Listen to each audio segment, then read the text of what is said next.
tuning in to the online broadcast network, AfterBuzz TV. Over 20 million weekly downloads in over 150 countries, and your #1 source for after-show entertainment.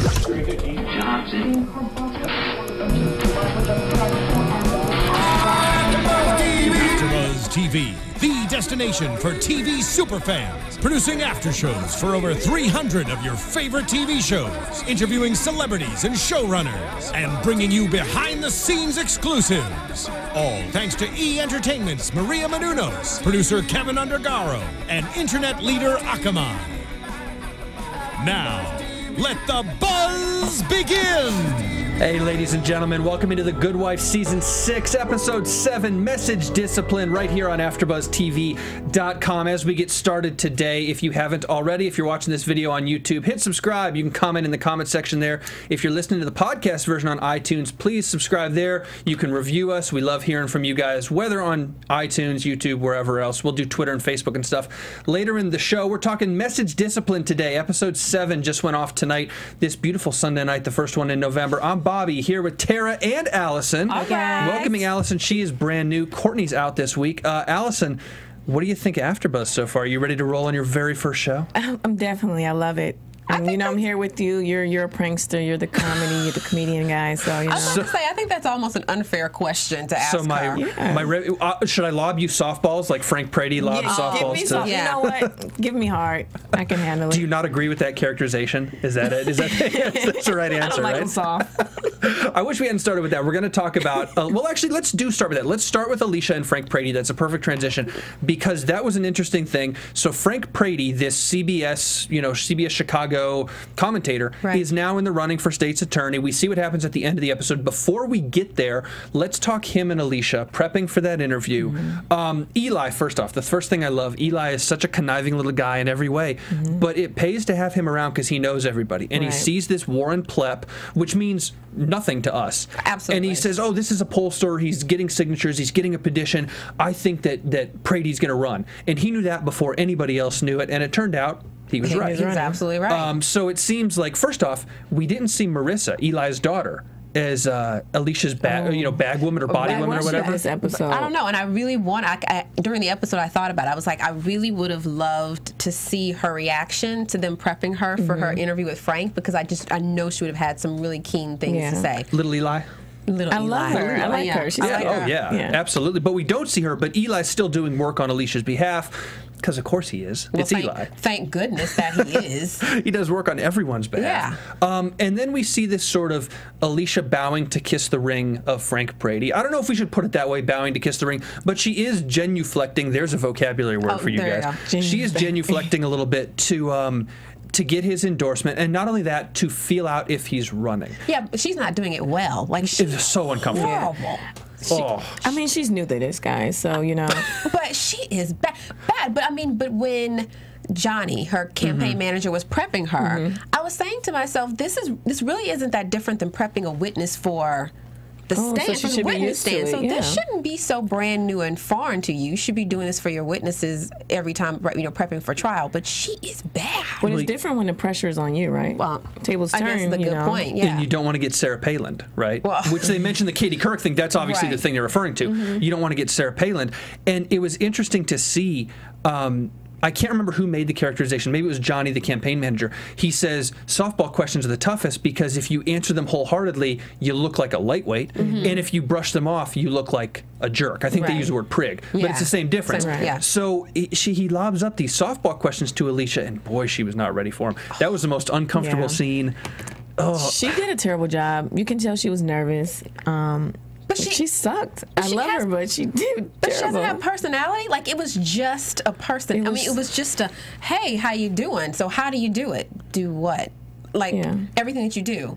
Oh, we eat dinner together. It was just dry. Horrible. It was very dry. But I find that she's doing that a lot lately. Like, this campaigning thing, even though she's watched her husband for years, she, I guess, is completely different being the wife of the candidate than being the candidate, because she is just doing a horrible job of this. And she's fighting her campaign manager, Johnny and Eli, who are great at their jobs, every step of the way. Well, I feel like she really didn't want to do it. She was pushed into doing it. So when you're pushed, you're forced to doing something, you're really not going to give your all. You really don't care. I don't think she wanted to run. And there's another, and we've had a lot of discussions about this, believe me. And there's another component to that, and that is whatever you do, whatever your job is, if you're a TV host, if you're a state's attorney, Alicia has to realize that the job that you have, you will spend most of your time not actually doing that job. You're going to spend, it's the 80-20 rule or whatever you want to call it. You're going to spend most of your time doing the crap around it. As a state's attorney, you're going to spend most of your time campaigning, asking for money, asking for favors, managing the state's attorney's office, not practicing law. And Alicia got into this, I think, thinking, hey, I want to practice law. There were other reasons too, but I want to practice law. I'm a good attorney. This is what I like to do. She practices all the time. And I think she's going to find out now, wait a minute, it's not that I can't do this job, it's not that I wouldn't be a good fit, it's not that I'm not smart enough, but Castro, the current state's attorney, doesn't practice that much. No. Finn and his other deputies do all the work. This guy's a politician. Do I really want to be a politician? Because this crap that we saw today, that's what comes with being a politician. She's not ready for it. She's not ready, but I'm just so surprised because, let's just be honest, right? Peter being governor and he was state's attorney before, I mean, she's played the role. She's gone to fundraisers before, and she's had to identify and know, like look at the list of people, who's in attendance, how much do we need from this person, what's the angle to hit them up for money. This is not new for her. Yeah. So her whole thing of, I don't want to ask anyone for any help, and I don't know if that's the transition she's made since now she's gone back to being a lawyer and she's practicing and she's starting this firm. But come on, chick, this isn't new for you. Like, come on, snap with it. Get back into the game. Like, you've done this before. Do you think there's any component to the fallout between her and Peter, and even though they're married in name, we know they're not married, the fallout between her and Peter and that whole situation, and her really lifting herself back up by her bootstraps? Yes, she had connections and more money, and she didn't like start at the bottom as a lawyer, but remember how low she was when she had to start practicing law again, which we saw with Ramona today in kind of an interesting parallel.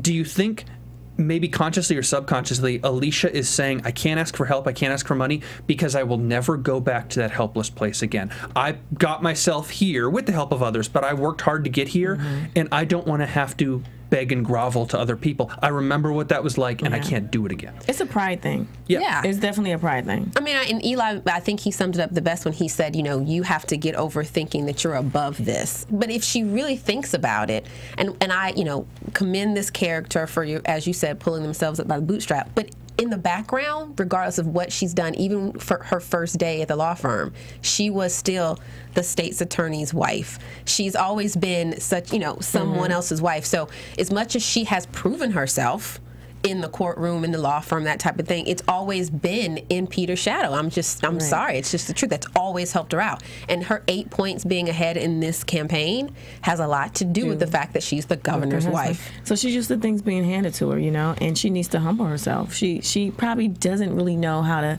hustle or fight for that because it was always handed to her. I mean, Peter. And you guys know I love making Clinton comparisons. Well, you'll learn this. I love making Clinton comparisons because this is what's going on. This is the story they're telling. And Hillary Clinton in real life was a senator from New York, was Secretary of State and all that, huge positions. But it all happened after Bill's presidency. Okay, she wasn't necessarily the same in his shadow. Yeah, former president casts a huge shadow too, and Bill was doing all this humanitarian work around the globe and still does. But that's a different shadow. Peter, in this case, is still in the governor's office. If Peter had served out his terms, if he was in private practice as a lawyer, whatever it was, post-governor, it might be a little different. Right. But she is literally under his shadow, and you can't, the last name's the same, and to a lot of people, that's all that's going to matter, and that's a huge, what can be a huge point of support for her is also a huge thing holds her back. Yeah, I think. And I think with Frank's entering this race, I think Johnny and Eli are going to push that connection and try to push that forward even more, and I think she's really going to have a huge problem with it. But I think that's going to be, now it's a brand thing. It's Frank's brand against hers. And what is her brand? Her brand is the woman who stood behind her man, and he's now governor, but you're governor's wife. So I think they're going to push that connection with her and Peter even more. She's going to hate it, but you got to do what you got to do. Well, I look at it as she didn't really have that much of a competition at first, and now that he's running, it's like, oh my God, I'm scared. What do I do? And now it's like, the ball is rolling, and now you got to hit the ground running. You got to do something. Yeah. Although, quick question for you guys. Alison, I agree with you. Alicia didn't really necessarily want to run in the first place. We still don't know if she truly wants to run or if she's just doing it out of pride and whatever else. She doesn't like Castro. if Frank enters the race, they've said Frank will win. He has the name and whatever. Well, guess what? Frank has entered the race, so he will win. Castro will lose, and you don't have to serve. What's the loss here? Isn't this like Frank entering the race is not the biggest tragedy for Alicia? What does she care? I don't think so. I think I've always thought, and I've given the prediction maybe a couple episodes ago when I said to myself, I think she's either going to, she's going to lose or she's going to pull out of the race. I think this is the perfect opportunity to take the high road and say exactly what you said before, Bobby. I want to practice law. I don't want to get into this world of politics. I'm realizing that being, a politician is not about really doing what I want to do, which is helping the people. Pull out, save face, move on. I think it would be the perfect opportunity for her to do just that. I don't think she should pull out. I think she should keep going. You never know what's going to happen. And I look at it as a sexist type of thing. She's a female. The only Oh, no, we're not having that conversation again. No, we had that conversation like 3 weeks ago. We're not having that conversation It's not fair, and the pressure's on her because she's a woman. It's true. And she's going up against these dominant men. So, yeah, she's a little insecure, and she's scared about that. But honestly, I think she can beat them. I will not be stepping in that again. I'm going to step right around that. Go back to the Bill Clinton thing. Who got Bill Clinton to where he was? No, you're right. And who had a higher, I don't know the numbers exactly, but who, if you would ask the average person, do they probably think of highly? Hillary over Bill. I don't know if that's true today because of what Hillary's going after, but at least at the time. And when Bill's scandal went down, Hillary was seen as a very strong woman. Oh, yeah. That was just one of the, I guess, I don't want to say the benefits of the scandal. There were no benefits, but that was one of the byproducts that probably worked well for her.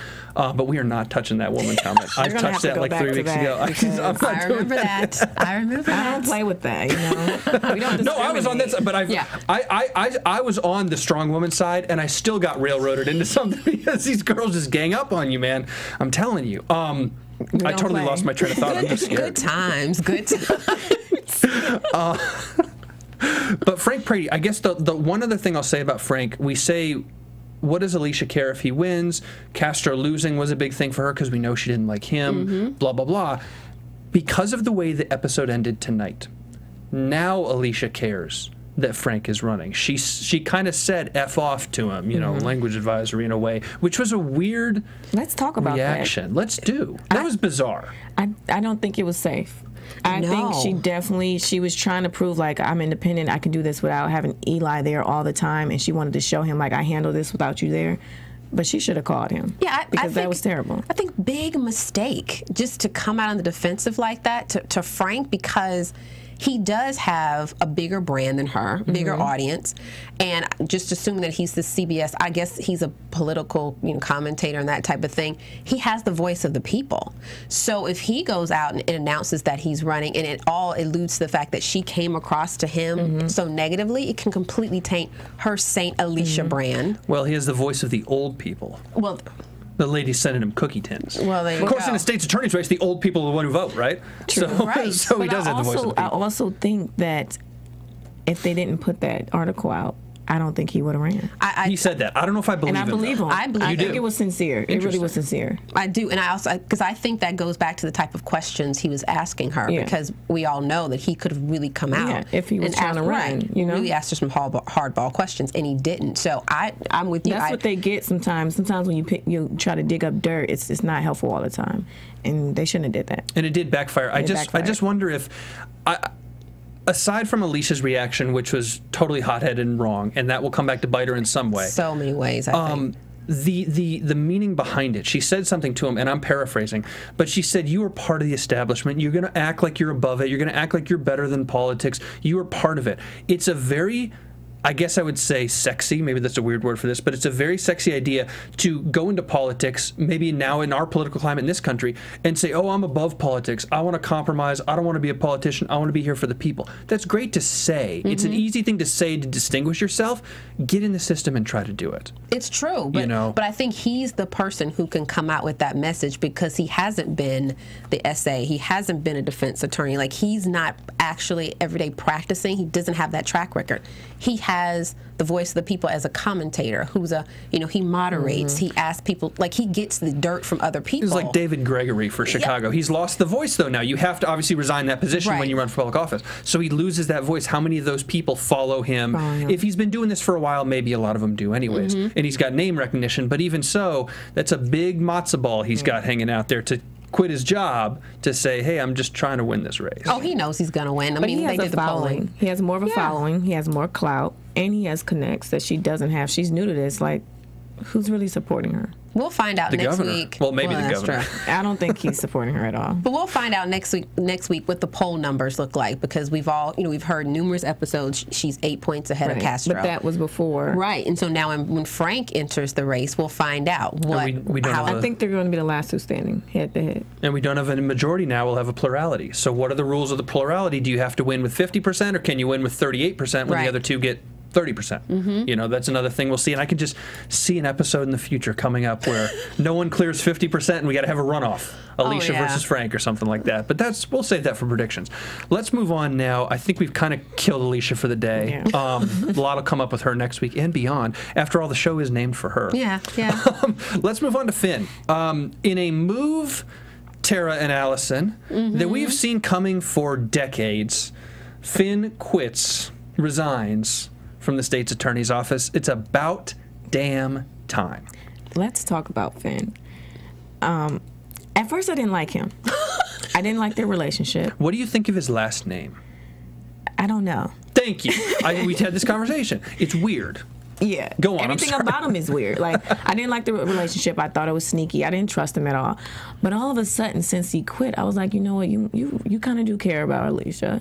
You know? Do you think he cares about Alicia? I think he does. You care now. I mean, no, I think he loves. I put it out there. I don't think it's love. I think he absolutely loves her completely, adores her, wants to do everything he can to help her. But I really think him quitting was really about the principle of. I think he was wanted to really be a state's attorney. Yeah. I think it was, to him, the reason he kept the job so long was because he really believed in the job.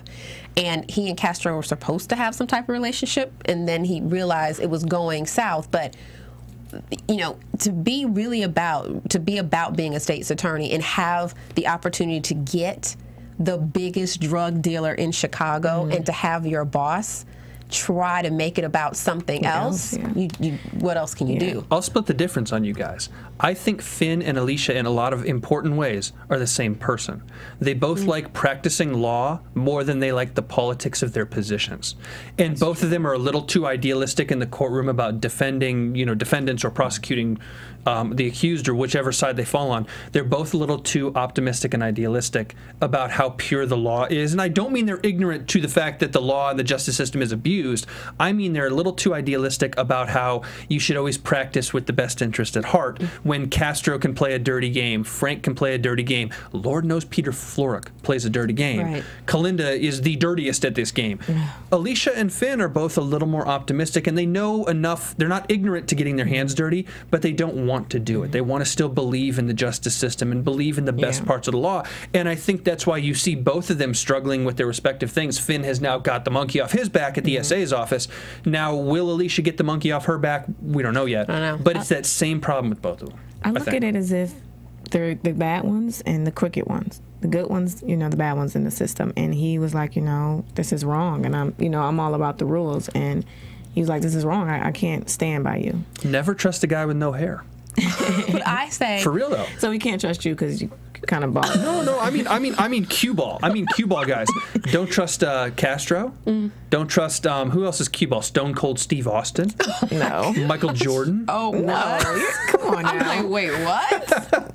Okay, maybe just Castro. But I will say what you were saying about Alicia and Finn being very similar. I agree with that, but I think that's a strong foundation for love. That's the reason why they're so. I do think I really do think they're in love with each other. And even if it's not a physical, it hasn't gone physical yet, they definitely have an emotional connection beyond what happens in the courtroom. I mean, she's to the point now where she knows she's going to meet him for a drink. She already orders his drink and she slides it. That's a great point. And it's right there waiting for him. If he loves her, why did he even take that case and try to fight against her, and knowing she may lose? Like, why would you do that? It's the job. Which case? The Kerry case? Yeah. You're state's attorney. You take what's ordered to you. It's the job. Yeah.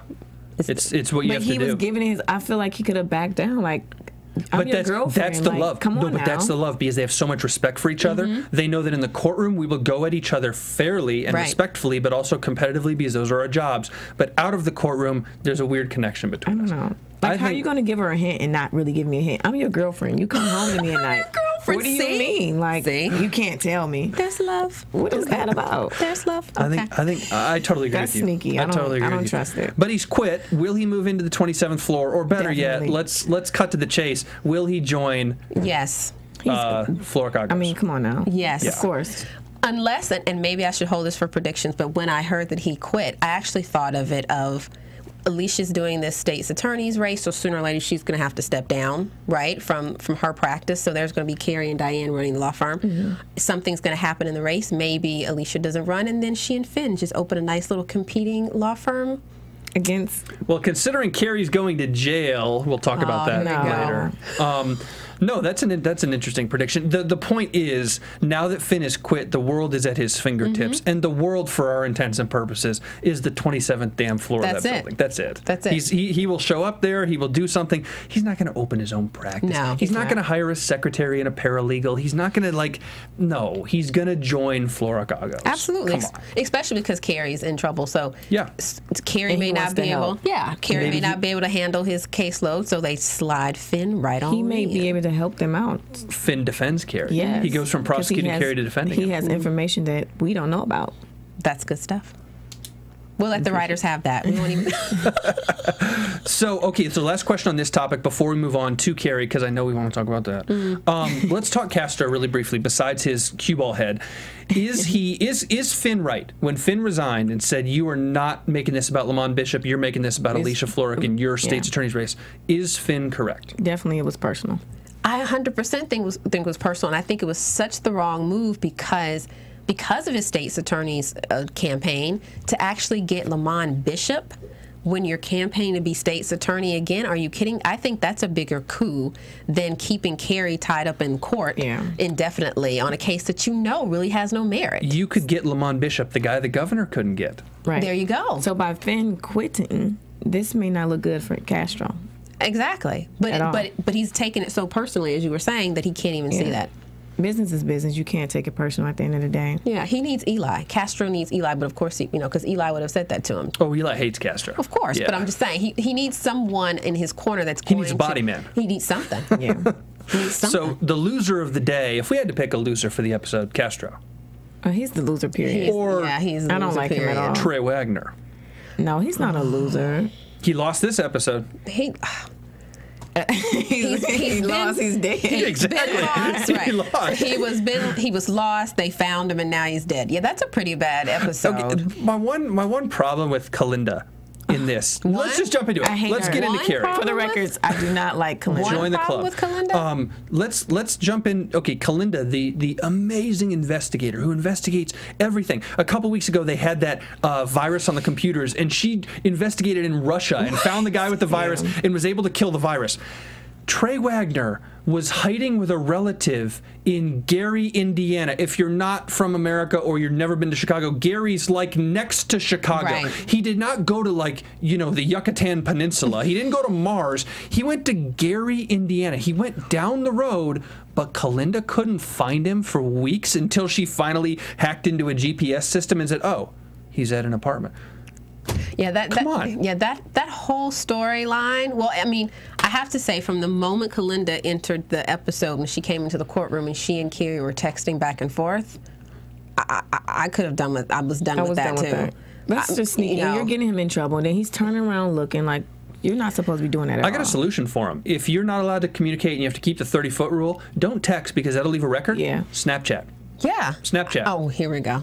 I just prefer them not even to talk. No, me too. Yeah. I would just prefer. Especially not in the courtroom. That was tacky. That was unprofessional. With that judge who just flies off the handle anyway. Yeah. I love him, though. Yeah. I absolutely love him. He's cute, but he has no control. How are you a judge and everyone's running over you? He doesn't have any control. That's true. No order in the court. Come on But now. he's trying, though. He's trying.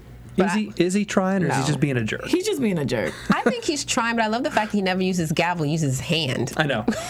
Maybe that's what you get in these smaller courts when you're just having procedural matters and not the actual trial. Maybe they don't give you a gavel. You just have your hand. Yeah. That's a rough way to go. That's rough. Back to Kalinda, though, remember when he opened the door and he was like, basically, you're bad luck. Whenever you come around, it's not good. And it's true. I feel like Bishop is following every step she makes because. Well, let me ask the question. Obviously, it's just speculation because we'll never know. Did Trey Wagner actually die in a car accident? Or was it a car accident? Yeah. It was a scam. Yeah, it was, and I think it was so obvious. It was too quick. That whole storyline twist, I just didn't really care for because it was so unbelievable. It was a Law and Order twist. Yeah, it was. You know, I mean, it was not just Trey. It was he and his cousin. You know, so they decided to have a picnic together, and then on the way to from the park, they had a car accident. It was like, come on, before she didn't even know where he was. I hadn't talked to him. Oh my God! So you think Kalinda is behind this? No, Lamont Bishop. I think it's Lamont Bishop. Lamont Bishop for sure. I totally think it's Lamont. Lamont for sure. He's a scary dude. Kalinda's scary in a different way. She's not scary. She's just you can't trust her. No, absolutely. That's why she's scary. Yeah, you can't trust her. She plays everybody, but she's also there's little chinks in the armor. She's not as good at it as she thinks she is. Does she really love Carrie? No, I don't think she really because loves. She has girlfriends. What's up? Let's talk about that. Like, what's up with her? She's getting all the episodes, and she's like, we're going to talk about that. I just wanted to, like, 1 minute you're off for Gary, the next minute you back to one of your girls. Like, it's okay to be bisexual, but I feel like she's playing with everyone's emotions. She's playing both sides against the middle. Yeah, but I think she actually does that. To get what she wants. Well, not to definitely to get what she wants, but I think she does it in order to avoid, try to handle, try to put off, try to deal with and manage her feelings for Carrie. I don't think she knows what to do with that. Carrie's very clear. He's like, I miss you. What if we look at Kalinda in a slightly different way, with more empathy? Let's try that. She's a lost woman who's confused. Who maybe is confused sexually. It is okay to be bisexual. I don't think she is bisexual. I think she is to one extent, but I think she literally just doesn't know. She's not sure. She maybe has physical feelings for a lot of people. She may have romantic feelings for this FBI agent woman. She may have romantic feelings for Carrie. I think she's somebody who's totally lost. And when you have a job that she has, when you act the way that she does, it tells me, being an armchair psychologist with no advanced degree in psychology, it tells me that maybe she doesn't accept herself. Right? She's investigating other people. She's chasing down other people. She's looking at other people's dirt, and she does what she does in her private life to do whatever she can to get that dirt. I think she can't accept herself, and there's something She's insecure. Else she's hiding something. But can you love more than one person? Is that okay? You know, I don't. I think so. I think so. I think you can love a guy and a girl at the same time. But I don't think she loves saucy anybody. I don't. That's the thing. You cannot. That's it. You can't love anyone else truly until you love yourself, and she doesn't love herself. So I don't think she. I think she's used everyone we've seen her with. Yeah. Maybe Carrie has punctured her outer shell more than anyone else. Yeah. Or maybe just simply because they've been together, romantically and sexually that many times. I'm not really sure, but I don't really get the impression that she loves anybody she's been with. But see, that's the thing. If we look at it from more empathy, it's not about her being evil or not, or her being I don't feel sorry for someone who's lost and doesn't love themselves. I do. I do feel sorry for somebody who's lost. Because it's not that easy to love himself. It's not that simple to just say, oh, I love myself, I'm okay now. Like, that's a journey that she, and again, we're just speculating because we don't know as much about her past. But she's too old to be going through that journey. But that's the thing. Everybody has a different path. And I'm looking at it and I'm like, I agree with you guys, and I agree, and I've said what you're saying a lot. You're nice. You're being nice. Yeah, I am being nice because I'm looking at it, I'm like, wait a minute, something's seriously wrong with her. In a lot of ways. Something seriously wrong with everyone. No excuse. For sure. So why are we making an excuse for her? I'm not making an excuse, but it's a path that she has to walk. And the problem is with what she does and where she is right now, it's a lost woman. That's a lost woman. Yeah, I mean, well, but to take it back to what you were saying before, she might be a lost woman who is down on her job in this episode, because I do think Gary, Indiana is nowhere from Chicago. She could have found him and could have had everyone working on that. And where's the other private investigator who was at that firm? What was her name again that we haven't seen in weeks? Robin or some? I don't even remember. Yeah. So yeah, there you go. She's been gone. She's been gone. If she's even still around. So she's on pregnancy leave. Oh, okay. I don't know. I have no idea. So I mean, she hasn't been looking into the Trey Wagner thing. I was actually really surprised that no one had thought about this whole Carrie Lamont Bishop connection when he was at the SA's, he was a deputy SA before. I'm surprised that conversation hadn't even come up. He has money to pay off everyone's, so it won't But they come said out it too. Somebody alluded to it that was like, we didn't want to do a full-scale investigation to see how messed up the entire organization was. So they kind of pushed something like that aside. There's corrupt Chicago politics for you, right? But there you go. Corrupt politics, period. Yeah. Well, yeah, but when Carrie got arrested for this, and you're sitting down and you're like, what's your connection with Lamont Bishop? In every single shape, form, and fashion, right? Yeah. This, to me, And maybe he didn't put the connection together. I don't know the extent of it, but clearly he did, because Peter wanted him to expedite moving this cocaine in order to try to get Lamont Bishop, right? So it's a connection that was, I would think, would be at the forefront of his mind. I just think it's a huge gaping hole in this case that they didn't even cover, that I think should have come up in some kind of preliminary discussions with Carrie, because when they first brought it up, when Finn initially brought it up in court, Carrie had this look on his face like, I cannot believe they just brought that up. Like, it seemed like he was trying to search his mind to go, I cannot believe we either missed that, or I can't believe I didn't mention that. It just seemed like... he didn't know that was that serious. Right. Like, me having a conversation with you, I didn't know that was that serious, and that's the story they got from it. Completely threw everyone a curveball. But then again, is Diana actually doing her job? Well, that was the preview for next week. Maybe she's not. I don't think so. She's... Yeah. I don't know. Hey, you are the company you keep, and if you knowingly take on Lamont Bishop as a client in any shape, form, or fashion, Alicia, Carrie, Diane, I mean, he's never been convicted of anything, or at least nothing in this realm that they want to get him for. But the writing's on the wall whether or not they can convict him, and even though you don't technically know, you still took him on as a client, so you have to. You got to pay the toll. I think they should have knew about all of this before they brought that up in court. Why didn't you know? As my lawyer, you should know everything. And it seemed like it took Finn 2 seconds. He talked to Geneva once, then that led to the officer, and then he talked to the lab technician, and he was able to put the pieces together. But of course, with the art of editing, it looked like an afternoon of work for Finn. But we ended up. We know we put them together wrong. They can still get Carrie for this because Trey died. Right. But we know that that's actually incorrect. But it's not going to matter in a court of law because Carrie can't prove the other way. So my question is, if everyone's dead, all of his evidence, they're dead. So then what? Who did Carrie have now? If it walks like a duck and it quacks like a duck, Carrie's guilty. He's so innocent. He's innocent, but he's going to get found guilty at this rate. There's tons of ducks quacking. It ain't Carrie, but no, he's looking pretty guilty, right? He's looking pretty guilty right now. What do they say? Possession is 9/10 of the law. They have Carrie taking the cocaine out, and then they couldn't find the cocaine after that. But think about it. It's a twist. Oh, it is a twist. I'm sure there will be. We're thinking like, oh my God, Carrie is going to be in jail forever. In this minute, Carrie's going downstate. In this minute right here today, Carrie's looking at whatever, 10, 15 years in prison. 10, 15 years. Or federal prison. I don't know if it was transporting across state lines. See you later, bro. Now, things will obviously change because they got, 15 more episodes this year. Right. Yeah. But as the way things are looking right now. You know what I think? Ducks quacking. I think Bishop is going to get caught. I would love to. I don't think Carrie's going to go down.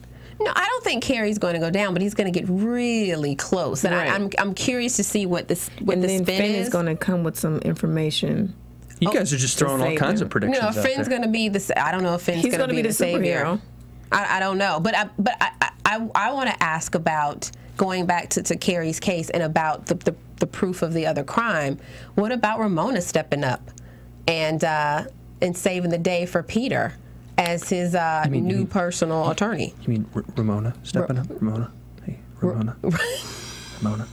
Speak up, Ramona. Yeah. You've been out of court 12 years. You know how to talk. And you've had kids. You've been yelling for 12 years. Let's be honest. It took her a second, but she snapped right back into it. But when's the last time she had a job? 12 years. 12 years ago. So, Yeah. I mean, she was a little nervous, ago. but she did the thing. But I don't know if I trust her. Yeah. Well, I trust her more than her daughter. Let's put it that way. Oh, well, but at least her daughter was honest. I mean, her daughter pulled her skirt up, but does Ramona know something we don't know? I think Ramona knows a lot about the governor, and we'll find that out. I'm still of the impression, and maybe in this episode I'm going to pull back on them having the governor Ramona having an affair, but based on the parallels that we're seeing between Alicia and Ramona, right? Ramona kept her kids and was a mom, and now she's getting back into the workforce. I can find where Peter would find that very attractive. So if they're not having an affair, I'm going to say yet, because I definitely think it's coming. I got it. Ramona, 50,000 signatures. She'll run for state's attorney, too. Well, she says she wants to be like Alicia. Yeah. Yeah, but that's down the road. I mean, if that happens this year, I'm going to turn it off. She's trying to take her shoes. She's trying to fill her place and swindle in. I definitely see...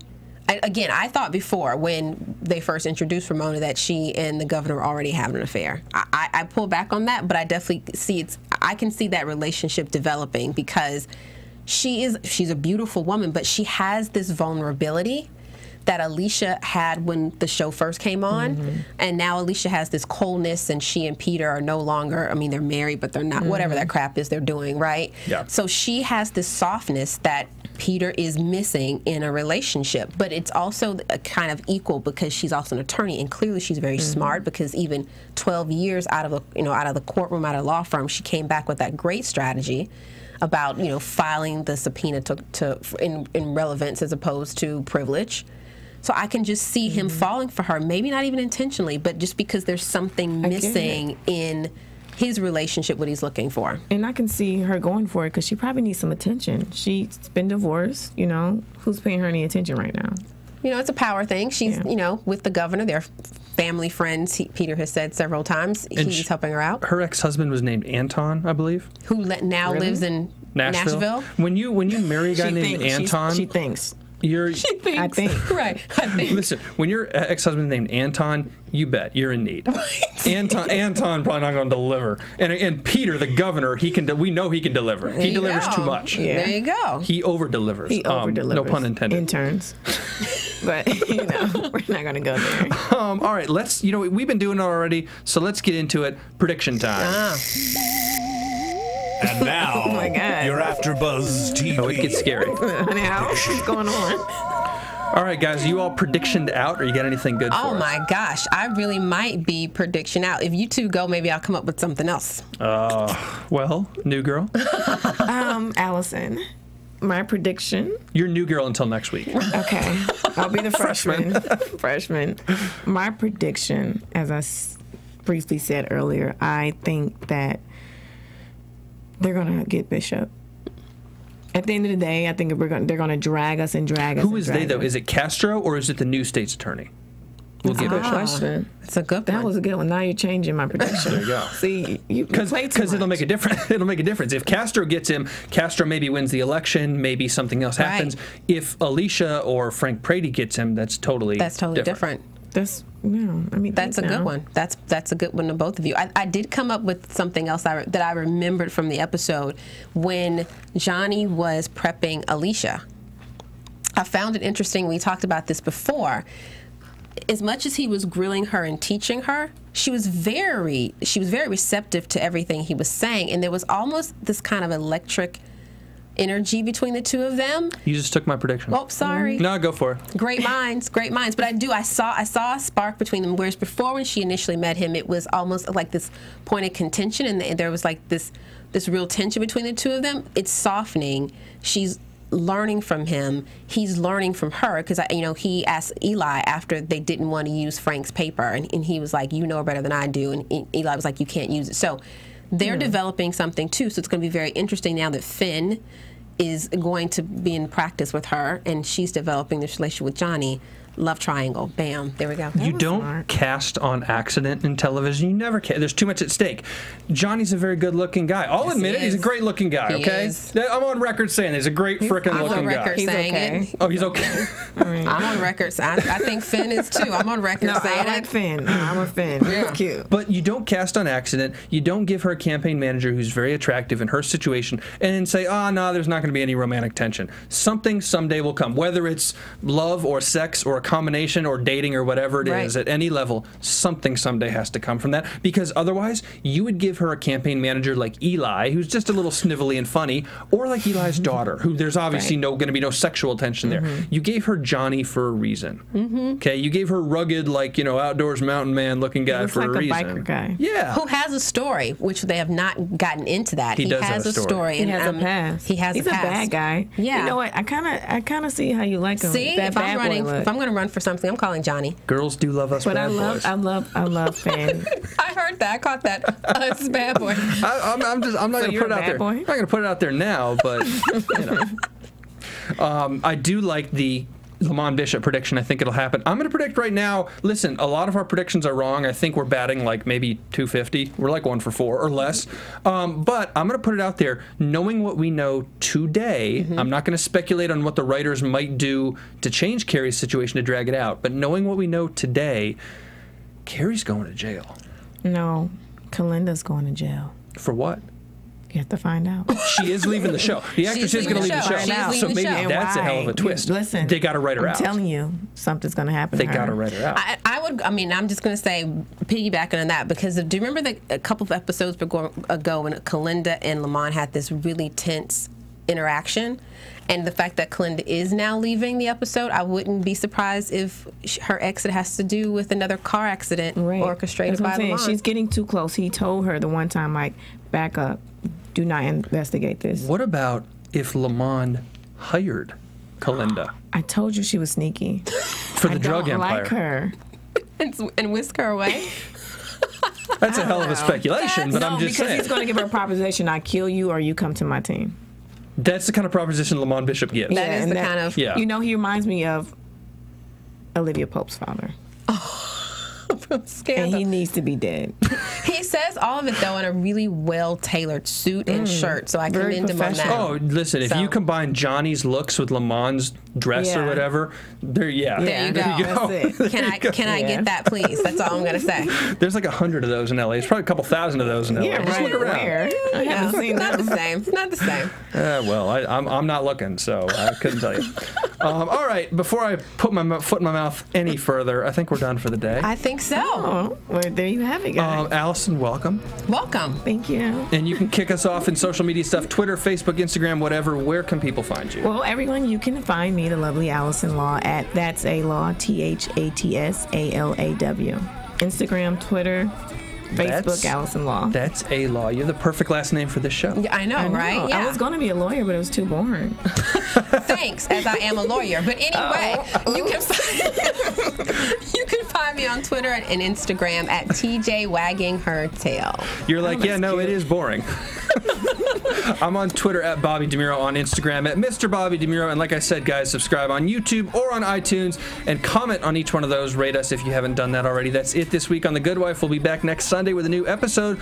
For the two lovely ladies, I'm Bobby. Good night. From executive producers Maria Menounos, Kevin Undergaro, Phil Svitek, and the entire AfterBuzz TV staff, we would like to thank you for listening to the AfterBuzz TV network. To watch or listen to other after shows and post comments or questions, be sure to visit AfterBuzzTV.com. I'm Sir Richard Wentworth, and this has been a presentation of AfterBuzz TV. Buzz you later. The views expressed herein are those of the hosts only and do not necessarily reflect the views of AfterBuzz TV or its owners or principals.